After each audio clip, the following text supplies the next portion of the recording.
طيب سورة الملك تنجي من عذاب القبر بإذن الله تعالى؟ نعم، إنها السورة التي تنجي صاحبها من عذاب القبر، وهذا ثابت عن النبي صلى الله عليه وآله وسلم.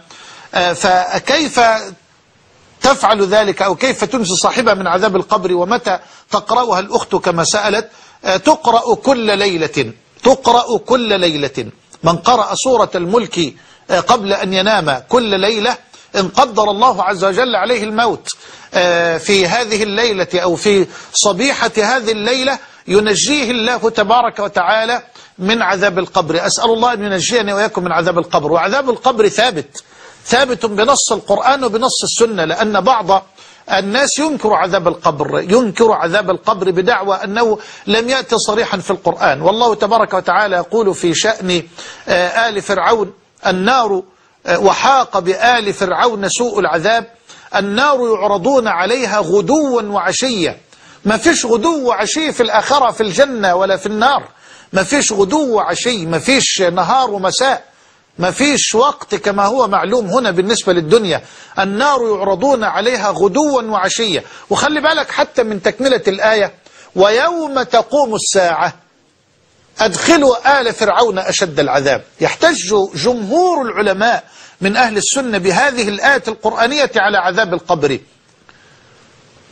ويوم تقوم الساعة، بعد أن يعرضوا على النار هنا في الدنيا غدوا وعشيا، النار يعرضون عليها غدوا وعشيا. ويوم تقوم الساعة أدخلوا آل فرعون أشد العذاب. وأود أن أقول بأن سر القبر من نعيم وعذاب قد لا تدرك العقول، فوق مستوى العقول. إن سر المسألة أن نور القبر وناره، سر المسألة أن نور القبر وناره وسعة القبر وضيقه ليست من جنس نور ونار الدنيا، وليست من جنس سعة وضيق الدنيا. وقد أضرب لك مثالا عقليا لمن يريد أن يستوعب هذا الأمر بعقله. أضرب لك مثالا: قد ينام رجلان في فراش واحد وفي حجرة واحدة، يستيقظ أحدهما وآثار العذاب الأليم بادية عليه. يقول لك كابوس كان بيخنقني، وتلاقيه نايم في الفراش بيتقلب وكأنه مقيد بالحبال والسلاسل، ويكون يصرخ، وقد تبدو على وجهه وعلى رقبته وعلى جسده آثار الألام والعذاب فعلا.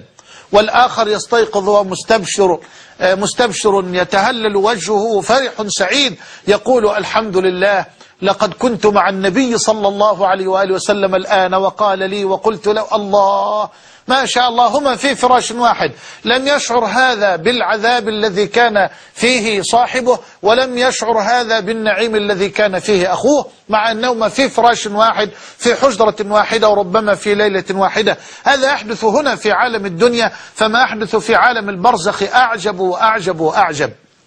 أسأل الله أن يرزقنا وإياكم الإيمان، والإيمان هو الاعتقاد والتصديق والتسليم، قول واعتقاد وعمل كما بينا. لكن أن تؤمن بكل ما جاء من عند الله وبكل ما أخبرك به الصادق رسول الله صلى الله عليه وآله وسلم. فاقرأي سورة الملك كل ليلة قبل النوم، وأسأل الله أن ينجينا وإياكم من عذاب القبر.